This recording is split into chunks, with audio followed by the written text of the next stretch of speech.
nibyo reka mbasuhuze kandi bifurize kugubwa neza mbonera kubaha ikaze mwese muduteze yombi aho muri mu bice bitandukanye uyu munsi tariki 2 Gashyantare 2026 aho nongeye kubifuriza kugubwa neza abari mu gihugu cy'u Burundi, abari mu Rwanda, abari Uganda ndetse n'ahandi mu bice bigiye bitandukanye. Mwese ntabwo twigeze tubibagirwa aho muri Repubulika Demokarasi ya Kongo ndetse iyo irwota amasimbi. Mwese tubahaye ikaze hano kuri Region Info. Jya umva kuri mikoro, amazina yanjye ni Bosco. Nkibutsa ko ugomba gukanda subscribe cyangwa se abone, unyarukire no kuri Barore TV ukande subscribe. Tugiye kureba rero amwe mu makuru agezweho kugeza kuri ubu ngubu. Ubutegetsi bwa leta ya Repubulika Iharanira Demokarasi ya Kongo bashyize hanze ukuri ku makuru avuga ko igisirikare cya leta ya Repubulika Iharanira Demokarasi ya Kongo FARDC babashije guhanura drone enye zakoreshwaga n'umutwe wa 23. Bivugwa ko izi drone zishobora kuba ari iz'ingabo z'u Rwanda zakoreshwaga n'uyu mutwe uri hano mu burasirazuba bwa Repubulika Iharanira Demokarasi ya Kongo. Inyandiko mpamo igaragaza uburyo ki amasezerano ashyirwa mu bikorwa ya Washington yongeye kujya ahagaragara ku itariki ya 1 Gashyantare 2026. Ni inyandiko ikubiyemo byinshi ndetse igaragaza n'ibigomba gukorwa, ibihano kuri abataragiye buzuza amasezerano ndetse n'uburyo byari biteganyijwe ko aya masezerano agomba kuba yakubahirizwa. Turareba rero nanone ibyashyizwe hanze n'inyeshyamba zo mu mutwe wa 23. Turebe icyo izi nyeshyamba zirimo gutangaza. Ni itangazo rero ryashyizwe hanze n'umutwe wa 23. Turareba icyo bavuze, ibyo bari gushinja leta y'Kinshasa ndetse ibyo byose turagenda tubigarukaho. Turagaruka kandi kuri amakuru mu by'ukuri ajyanye n'umutwe wa Twirwaneho, aho bagize ibyo basobanura ku makuru yavugaga ko ibitero byahitanye benshi muri bo ndetse bigira n'ingaruka zikomeye cyane kuri ubu. Izi nyeshyamba zavuze ko ngo baje kwibasirwa ku buryo bukomeye cyane n'ibirimo Sukhoi ndetse na drone. Ayo makuru yose tukaba tugiye kuyagarukaho ku buryo bwimbitse kandi burambuye.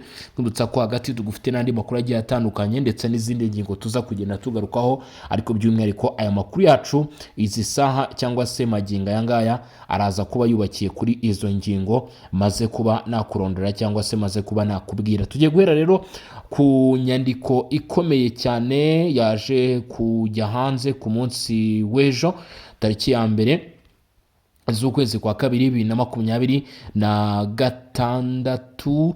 Iyi nyandiko igaragaza uburyo ki amasezerano yagiye ashyirwa mu bikorwa, amasezerano ya Washington ndetse n'uburyo ki zimwe mu mpande zagombaga kubahiriza ibyasinywe muri amasezerano zitigeze ziyashyira mu bikorwa ndetse n'ibigomba kuba byakorwa birimo n'ibihano. Urasabwa kuza kwigira hino mu by'ukuri hano kuri Region Info ukadukurikirana ukabana natwe kugira ngo uze gusobanukirwa neza ibirimo bijya mbere, uze gusobanukirwa neza uko situation ihagaze ndetse n'uko ibintu bimeze, kubera yuko ntabeshye cyangwa se naciye ku ruhande ntavuze byinshi. Mu by'ukuri bigaragara ko ibintu noneho byaba byamaze kugera ku rundi rwego cyangwa se byaba byamaze gufata indi isura ndetse n'indi ntera muri uku kwezi kwa 2. Ibyo twabonye 2026 mu kwezi kwa 1 urabona ko birimo biragenda bihinduka cyangwa se bifata indi ntera 2026. Icari hamwe rero wumve uko biri kugenda hamwe nanjye Bosco Mutaramu cyane. Ari nako nkwibutsa ko mugomba gukomeza gukanda like, ibitekerezo byanyu mugenda mutanga tugenda tubibona. Harimo bavuga bati ibyo byose nibihagarare, ati bose n'abantu buri umwe wese mu by'ukuri akwiye kubona uburenganzira bwo kubaho, ati urugamba ruhagarare. Icyo gitekerezo twakibonye ndetse n'ibindi bitekerezo mugenda mutanga umunsi kundi cyangwa se uko bwije nuko bukeye, mbibutsa ko tugenda tubibona. Ari niyo mpamvu mbabwira ni comments zirafunguye, ibitekerezo cyangwa se inyunganizi mugomba kuba mu by'ukuri mwabitugezaho. Reka dukomeze nta gutinda rero twimata turatudondosha kuri aya makuru akomeje kugenda amenyekana wa muntu we. ni raporo y'isesengura ry'ishyirwa mu bikorwa ry'amasezerano y'amahoro ya Washington yashyizwe hanze Mutarama 2026 nibwo hakozwe igenzura ukwezi kose iminsi 31 y'ukwezi kwa mbere 2026 ni iminsi yakozwemo iri genzura kuva ku itariki ya mbere y'ukwezi kwa mbere kugeza ku itariki 31 z'ukwezi kwa mbere uyu mwaka wa 2026 harimo gukorwa iyi raporo hagenzurwa mu by'ukuri uburyo ki imyanzuro yagiye ifatwa yaba iri gushyirwa mu bikorwa. Hari ibitarubahirijwe, hari ibyagerageje kubahirizwa, ndetse hari ibyo kunenga, hari n'ibyo gushima. Ibyo byose nibyo tugiye kuba tureba, ndetse icyatunguranye cyane nuko muri iyi raporo mu by'ukuri hagaragaramo ko n'ibihano bishobora kuba byabaho. Iyi raporo yakozwe n'itsinda ry'inzobere zigenga rikorera muri barometre y'amasezerano y'amahoro muri Afurika, rigamije gukurikirana ndetse no gusesengura ishyirwa mu bikorwa ry'amasezerano y'amahoro muri Afurika. Mbanza kugusobanura ni bantu ki bakoze iyi raporo. Iyi raporo yibanda kwishyirwa mu bikorwa ry'amasezerano ya Washington, by'umwihariko ku ngingo zasinywe. Amasezerano yasinywe kuko buriya ku itariki 4 ukwezi k'Ukuboza 2025 murabyibuka ko abakuru b'ibihugu b'u Rwanda ndetse no Repubulika ya Demokarasi ya Kongo bashyize umukono kuri izi nyandiko. Bariya icyo bakoze kwari ugushimangira cyangwa se kwemeza burundu. Ubu rero ku itariki 27 Kamena 2025 hari hasinywe amasezerano hagati ya Repubulika ya Demokarasi ya Kongo ndetse na leta y'u Rwanda mu gihe kiri hagati y'itariki ya mbere ndetse na 31 Mutarama 2026. Iyi raporo ngiye kukugezaho ibikubiyemo nibwo yagiye inonosorwa ndetse byose bishyirwa hanze, ariko ibyasuzumwe ndetse n'ibyegeranyijwe ni ibyahereye ku itariki 27 2025 Kamena rwose, nk'uko bigaragara muri iyi nyandiko. Barometre y'amasezerano y'amahoro muri Afurika yashyizweho kuko amasezerano menshi y'amahoro muri Afurika ngo yagiye ananirwa, atari ukubera ko atari meza, ahubwo bitewe no kubura uburyo bukomeye bwo kuyakurikirana ndetse no kuyasuzuma. Iyi raporo itanga amakuru yizewe, afatika kandi avuguruye ku rwego buri ruhande rugezeho mu gushyira mu bikorwa ibyo rwiyemeje, yaba uruhande rw'u Rwanda ibyo rwiyemeje, yaba uruhande rwa Repubulika ya Demokarasi ya Kongo urwo biyemeje. Bityo iyi barometre y'amasezerano y'amahoro muri Afurika yashyizweho ku masezerano menshi y'amahoro, ndetse iyi raporo itanga mu by'ukuri hafi 100% amakuru yizewe kandi afatika ku buryo buri ruhande rwose mu by'ukuri ibyo ruba rukora bishyirwa ku karubanda. Niyo mpamvu rero tugiye kuba twayinjiramo turebe uko byifashe. Turahera ku ncamake. Hashize amezi 7 amasezerano ya Washington asinywe, ariko intambwe imaze guterwa mu kuyashyira mu bikorwa iracyari nkeya, nta nubwo ihwanye ku mpande zombi. Ati ntabwo ihwanye ku mpande zombi kandi irangwa no gutinda no kudindira. Isesengura ryo muri Mutarama 2026 rigaragaza ko urwego rusange rwo gushyira mu bikorwa amasezerano ruri kuri 23.3% nk'uko byari bimeze, ndetse no mu Gushyingo ndetse no Kuboza yemwe 2025, bivuze ko nta terambere rifatika ryagaragaye. Muri uku kwezi kwa mbere 2026 dukurikije ibiri muri iyi raporo cyangwa se bigaragara muri rusuzuma, bigaragara ko nta kwiyongera ndetse nta no kugabanyuka kwigeze kubaho kwisumbuyeho kwishyirwa mu bikorwa ry'amasezerano ya Washington nk'uko byari bimeze mu Gushyingo, nk'uko byari bimeze mu Kuboza 2025. Bivuze ko nta terambere ryigeze ribaho. Ibyiza byagaragaye mu kwezi kwa mbere 2026 ni ukuvuga ngo hari ibyakozwe bigamije guteza imbere ndetse no kugerageza gutera intambwe kuri aya masezerano kugira ngo abe yatanga umusaruro bihabanye nuko byagenze muri uko kwezi k'Ugushyingo, muko byagenze mu Kuboza. Nyine ubona ko hari icyari kigerageje kuba cyakorwa. Habaye inama yo ku rwego rwo hejuru i Rome muri Togo tariki 13 na 17 Mutarama 2026, aho hashyizweho uburyo bushya bw'ubuhuza bw'umuryango wa Afurika yunze ubumwe ndetse mu kibazo cy'umutekano mu Repubulika Iharanira Demokarasi ya Kongo n'akarere k'ibiyaga bigari. Iyo ni intambwe ya mbere yatewe cyangwa se twavuga ni kimwe mu bintu byakozwe muri 2026 muri uku kwezi kwa mbere gushize wagenderaho. Habayeho umuhuza w'umuryango wa Afurika yunze ubumwe n'itsinda ry'abafashamyumvire bagiriye ingendo mu karere harimo Repubulika Iharanira Demokarasi ya Kongo, u Rwanda ndetse n'u Burundi, bagamije gushyira mu bikorwa ubwo buryo bushya bw'ubuhuza. Ibi twanabigarutseho. Habayeho inama idasanzwe y'inzobere mu bya gisirikare i Livingstone muri Zambia yiga ku kwiyongera k'umutekano muke mu burasirazuba bwa Repubulika ya Demokarasi ya Kongo. Iyi nayo ni ikintu gikomeye cyane cyabaye muri uku kwezi kwa mbere. Urumva ko byibuze ukwezi kwa mbere kuragerageza, harimo ibintu bikomeye cyane byagiye biba bigamije gusuzuma ko hari intambwe yaterwa iki kibazo kikaba cyakemuka. Tuvuye kuri inama yabereye Zambia Livingstone, perezida wa Angola nawe Joao Lourenco yakoze ibiganiro na leta ya Repubulika Iharanira Demokarasi ya Kongo, amashyaka atavuga rumwe n'ubutegetsi, amadini ndetse na AFC-M23 yaragamije kongera kuganira ku mahoro kugira ngo mu by'ukuri harebwe ko hari indi ntambwe ishobora kuba yaterwa. Ni mu gihe kandi nanone muri uku kwezi kwa mbere 2026 inteko ishinga amategeko ya Leta Zunze Ubumwe za Amerika yakoze igenzura ku ishyirwa mu bikorwa ry'amasezerano ya Washington. Amerika nayo ntabwo yigeze yicara, yafashe iya mbere. Inteko ishinga amategeko ikora igenzura ireba se Repubulika ya Demokarasi ya Kongo irubahiriza gute ibyasinywe, u Rwanda rurabyubahiriza gute, impande zombi iragereranya. Mu by'ukuri rero urumva ko nacyo ni ikindi kintu cyiza cyakozwe muri uku kwezi kwa mbere. AFC-M23 yemeje ko yavuye mu mujyi wa Uvira nk'uko byari byasabwe n'umuryango mpuzamahanga. Iyo nayo ni indi ntambwe ishimishije twavuga ko yatewe muri uku kwezi kwa mbere 2026. Nkwibutsa ko ibi ndimo kukubwira cyangwa se aya makuru kugenda wumva ni ibikubiye muri raporo yabashije kuba yasohoka. Hari ibyabaye rero bitari byiza, mu by'ukuri ibyo ni byagaragaye. Ibyabaye rero hari intambara ndetse n'imirwano bikomeje mu burasirazuba bwa Repubulika Iharanira Demokarasi ya Kongo. Ni ukuri muri uko kwezi kwa mbere ntabwo imirwano yigeze ihagarara habe na busa, ntabwo yigeze habaho gutuza.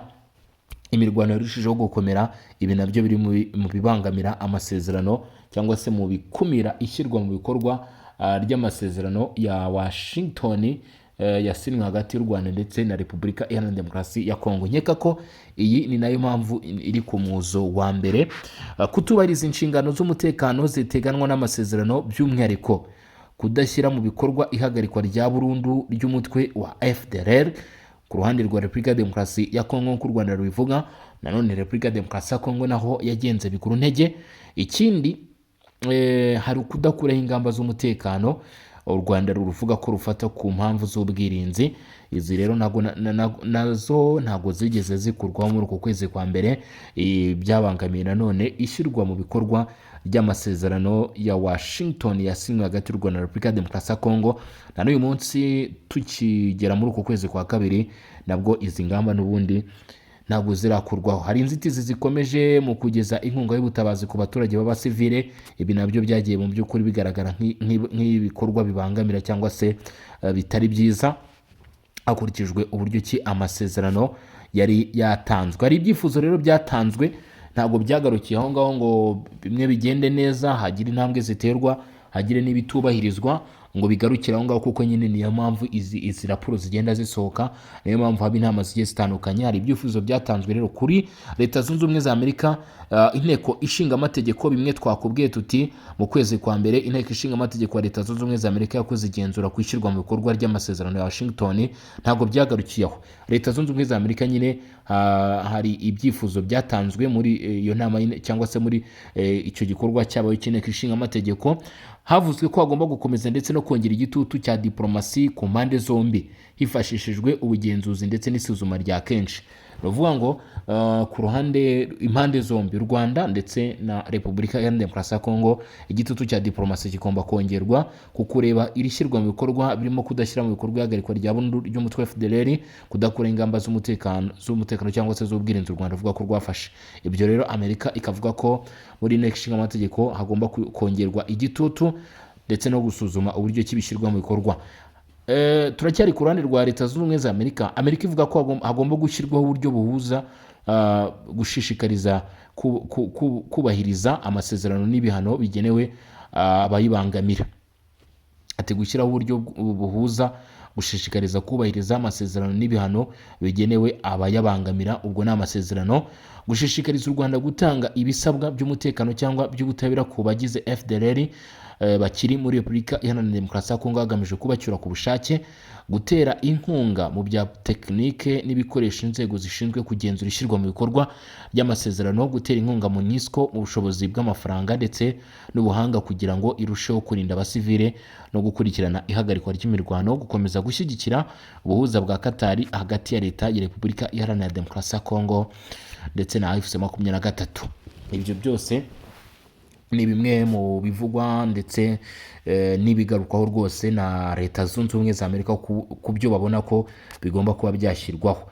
Ati igitutu cya diplomasi kigomba gukomeza, hakifashishwa ubugenzuzi ndetse n'isuzuma, gushyiraho uburyo buhuza ndetse n'ibihano bishobora kugenerwa abadashyira mu bikorwa amasezerano. Ku gihugu cya Katari hari gufasha kongera gutangiza ibiganiro by'amahoro bya Doha byari byarahagaze. Ubwo ni mu kwezi kwa mbere. Hari gushyigikira imikoranire ikomeye hagati y'inzira za Washington ndetse na Doha. Hari gutera inkunga mekanizmu ihuriweho yo kugenzura ishyirwa mu bikorwa ry'amasezerano. Katari nayo yagerageje kugira icyo ikora ku muryango wa Afurika yunze ubumwe. Uyu muryango washyizeho gushyiraho urwego rwemewe rugaragaza neza uko inzira ya Washington na Doha zihuzuzanya, ari nabyo bikubiye muri iyi raporo mwumva turimo turagira iki, turimo turabagezaho. Iyi raporo mwumva turimo turabagezaho ni umusaruro w'uru rwego rwemewe rugaragaza neza uko inzira ya Washington na Doha zuzuzanya rwashyizweho. Hari uguhuza ndetse no gutunganya neza imikorere y'ubuhuza n'inzobere. Hari ugusobanura ku mugaragaro uruhare rw'ibiganiro bya perezida wa Angola kugira ngo hatabaho kwitiranya inzira z'ubuhuza. Ibyo byabayeho gushakira inkunga ihoraho inzego z'ubuhuza z'umuryango wa Afurika yunze ubumwe zitishingikirije ku baterankunga bo hanze. Urumva ko nyine ni byinshi byagerageje gukorwa mu kwezi kwa mbere ndetse hari byatanze umusaruro, ariko kandi hari n'ibikitegerejwe, harimo nk'ibihano ku bihugu bitagiye byubahiriza, ku ruhande rutagiye rwubahiriza ibyagiye bisabwa. Ibihano bishobora kuba byafatwa nko kuba nanone hari ibikibangamira ishyirwa mu bikorwa ry'amasezerano ya Doha ndetse na Washington. Imirwano iracyakomeje. Ikindi, ingamba z'ubwirinzi z'u Rwanda ntizakuweho. Repubulika ya Demokarasi ya Kongo nayo ntiyashenye burundu FDLR. Ni mu gihe itsinda ry'impuguke n'abashakashatsi ndetse n'abahanga ryashyizweho n'umuryango wa Afurika yunze ubumwe ryo bigaragara ko ryakoze akazi karyo neza, ndetse batangiye neza rwose ishyirwa mu bikorwa ry'akazi bari basabwe. Reka tunasuzume turebe hagati aho ngaho n'irindi tangazo rikomeye cyane ryashyizwe hanze n'abo muri Twirwaneho. Ariko unyemereye gato mbere yuko dusuzuma ibikubiye muri iyi raporo, reka tubanze turebe aya makuru avuga kuri drone. Turebe nyine icyo leta Repubulika ya Demokarasi ya Kongo yavuze. Colonel Marcus K hari ibyo yatangaje, hanyuma nitumara kubireba turareba ese nyuma y'uko Colonel Marcus K atangaje amakuru, iyi mitwe y'inyeshyamba yo 23 ndetse na Twirwaneho, uyu Colonel Kamasa Ndakiza Welcome bavuze iki? Uyu nguyu se Lawrence Kanyuka bo bavuze iki? Reka tubanze twirebere ibyavuzwe na Colonel Marcus K. Uyu yavuze ko ingabo za FRDC zasenye cyangwa se zarashe drone enye z'intambara hafi y'ikibuga cy'indege cya Kisangani. Ibi ngo byakozwe, ibi yabivuze ku munsi w'ejo ku cyumweru tariki ya 2 Gashyantare, ariko ngo iki gikorwa cyo gushyira hasi drone enye nubwo byamenyekanye ku munsi w'ejo mu masaha y'ikigoroba, ngo ubundi byakozwe kuwa gatandatu tariki 31 z'ukwezi kwa Mutarama 2026. Colonel Marcus K Lieutenant Colonel Marcus K ati ingabo z'igihugu cya Repubulika ya Demokarasi ya Kongo FRDC zashyize hasi kuwa gatandatu tariki 31 Mutarama drone enye z'intambara zo mu bwoko bwa kamikaze zari ziri mu karere, plutôt zari ziri mu kirere ku ntera kilometero zigera ku 10 uvuye ku kibuga mpuzamahanga cy'indege cya Gambongoka. Ntabwo ari kilometero 10 uvuye hasi ugera hejuru, ahubwo kilometero 10 uvuye kuri kibuga cy'indege giherereye hano muri Kisangani ahitwa Gambongoka, mu mujyi wa Kisangani mu ntara ya Chopo. Niho rero izi drone z'inyeshyamba zo mu mutwe wa 23 zahise zishyirwa hasi. Nk'uko amakuru aturuka mu baturage abivuga, ngo hari indi drone ya gatanu yaguye hafi y'umuhanda w'ikibuga cy'indege, ariko nta byangiritse ndetse nta n'ikibazo yateje, nayo yarahanuwe rero hano. Aya makuru akomeza avuga ko iri terabwoba rishobora kuba ryaraturutse ku nyeshyamba za FCM23 zifatanyije nabo bafatanya, ndetse umuvugizi w'ingabo za FARDC w'agateganyo ariko Lieutenant Colonel Marcus K yavuze ko itangazo ryemewe ry'ingabo riza gutangwa uyu munsi kuri uyu wa mbere rikaza kuba risobanura birambuye iby'iki gikorwa ndetse iby'iyi operation nyine yakozwe. Muze kuba hafi tuze kubasha mu by'ukuri kubana dukurikirane neza uko byagenze cyangwa se byagendekeye izi drone kugira ngo zishyirwe hasi ku butaka. Nyemera noneho tukiva ku byavuzwe na Lieutenant Colonel Marcus K, duhita tunanyarukira ku itangazo rigenewe abanyamakuru ryashyizwe hanze ku munsi w'ejo tariki ya mbere z'ukwezi kwa 2026, n'abaturage mu by'ukuri bakaba baryeretswe. Ntabwo ari itangazamakuru gusa nyine, iyo bivuze ngo rigenewe itangazamakuru ni buri umwe ari wese. Ryashyizwe hanze rero n'abo muri Twirwaneho witwa Kamasa Ndakize. Nababwiye ko ari we waje, Colonel Kamasa Ndakize uzwi ku izina rya Welcome cyane, niwe waje gushyira hanze rero iyi nyandiko. Ati nyuma y'uko M23 ngo ivuye mu mujyi wa Uvira, abaturage bari murembwe bari kuba mu bihe bikomeye cyane by'ibitero bikaze by'indege zitagira abapilote, drones ndetse n'indege z'intambara Sukhoi z'ingabo za leta ya Repubulika ya Demokarasi ya Kongo FARDC. Uyu mutwe wa Twirwaneho ngo uvuga ko nyuma y'uko M23 ivuye muri Uvira washyize hanze inyandiko ivuga ko ngo abaturage baba bangamiwe n'ibitero biri gukorwa byo guhagarika mu by'ukuri izi nyeshyamba. Iri tangazo ry'izi nyeshyamba za Twirwaneho rikomeza rivuga ko ngo muri aka gace k'igihugu kagerwamo bigoranye cyane, ngo abasivile barimo kugabwaho ibisasu biva mu kirere mu gihe bari mu mirimo yabo ya buri munsi guhera kuwa gatanu tariki 30 z'ukwezi kwa 2026 kugeza ejo nyine ku itariki ya mbere Gashyantare.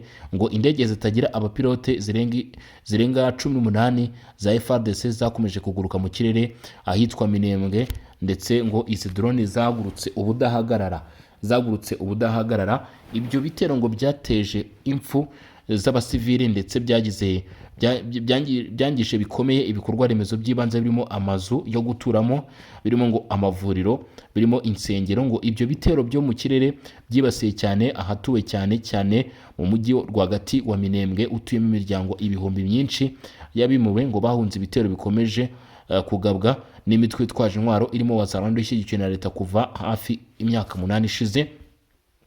Icyakoze abo ku ruhande rwa Wazalendo ndetse na leta ntabwo bemera ibivugwa na Twirwaneho, bavuga ko ahubwo ngo uyu mutwe uri kuhamaganwa n'abaturage ndetse abagare societe civile, bakaba basabye bamwe mu bana babo ndetse nyine imiryango bikaba basabye abana babo kuva muri uyu mutwe, bavuga ko uri gukorana na 23 ndetse ngo ushaka kubazanira mu by'ukuri akaga gakomeye cyane.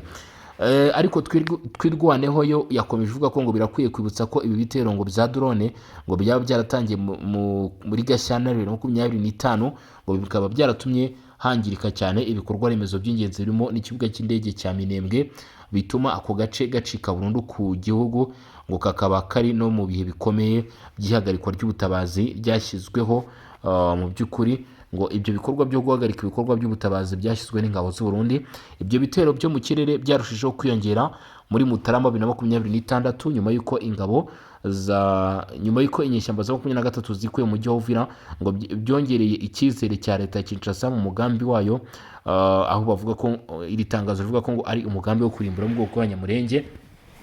Iri tangazo rya Twirwaneho rikomeza rivuga ko ngo nyuma y'imyaka 8 y'ibitero byo ku butaka byakozwe n'ihuriro rya leta, abaturage b'Abanyamulenge ngo batuye mu misozi miremire ya Fizi, Itombwe ndetse na Uvira ngo bakaba bananiwe bafite ibikomere byo mu mutwe kandi ngo batereranywe. iri tangazo rikaba ngo rigaragaza ko rivugira abaturage bashinja ubutegetsi bwa Kongo kugaba ibitero ku baturage b'abanyamurenge. Mu by'ukuri dukurikije ibyanditsemo nicyo iri tangazo rishatse kuvuga ko uyu mutwe wa Twirwaneho uri kwamagana ngo ibitero bya guverinoma birimo ibitero by'indege zitagira abadareve ndetse na Sukhoi biri kugabwa mu mihana hano y'abanyamurenge. Ibyo bitero bya drone ngo n'indege z'intambara bikomeje kongera ubwoba n'ibibazo by'ubutabazi mu gihe amahanga acecetse ntacyo atangaza, nk'uko abagize uyu mutwe wa Twirwaneho bakomeje babivuga. Mu guhangana n'ibikorwa bikomeye byo guhonyora amategeko mpuzamahanga arengera abasivili no kurenga ku masezerano yo guhagarika imirwano, uyu mutwe wa MRDP Twirwaneho wongera gushimangira ubushake bwo kurwanya icyageragezwa cyose cyo gukora itsembabwoko rikorerwa abasivili batagira kivurira. Twirwaneho rero ikaba yasobanuye ndetse igaragaza ko ifite intego na gahunda mu by'ukuri na gahunda zo gukomeza mu by'ukuri kugeza bahagaritse ibi bikorwa nk'uko uyu mutwe ubivuga. Ntabwo byagarukiye gusa kuri Twirwaneho, ahubwo M23 nayo ku munsi w'ejo yashyize hanze itangazo. Reka tubigarukeho mu buryo bw'incamake. Ihuriro AFC M23 riratunga urutoki leta ya Kinshasa rishinja gukoresha mu nyungu za politike igikorwa impanuka ibabaje yabereye mu birombe bya Rubaya muri teritwari Masisi yatewe n'imvura nyinshi, aho ngo iri huriro rivuga ko aho kugaragaza impuhwe ndetse no kwemera inshingano zaryo, ngo abayobozi ba leta bahisemo kuyobya igitekerezo cy'abaturage kugira ngo bahishe amateka mabi yo kunanirwa mu micungire y'ubucukuzi bw'amabuye y'agaciro ndetse no kutita ku mutekano w'ubucukuzi. AFC 23 ngo ikaba yibutsa impanuka nyinshi zabaye mu birombe bitandukanye by'igihugu, nko kuva mu 2015 kugeza 2025 ngo hagiye haba impanuka nyinshi cyane. Izi mpanuka rero ngo zaguyemo abantu benshi, aho igaragaza ko ngo ibyo byose byatewe n'imiyoborere mibi ya leta, ndetse ngo ikaba isaba leta ya Kinshasa gukora isuzuma ryigenga kandi risobanutse kandi ku micungire y'urwego rw'ubucukuzi bw'amabuye y'agaciro, igenzura ry'imyuzure n'imiyoboro y'imijyi. Ihuriro AFC M23 ryihanganisha imiryango y'ababuze ababo, ndetse ngo bagaragaza ko ubutegetsi bwa guverinoma ya Repubulika ya Demokarasi ya Kongo butigeze buha agaciro imiryango y'ababuriye ababo muri iyi mpanuka, ahubwo ngo bwibanze ku kugaragaza ko mu by'ukuri haba harabayeho ibikorwa bitari byiza. Ibyo rero 23 ikaba byamagana bimwe mu nyandiko zari zikomeje kugenda zijya ahagaragara. Reka mbashimire mbabwire ni mwakoze kudukurikirana, turagaruka amasaha imbere tureba n'ibindi biraba bigezweho.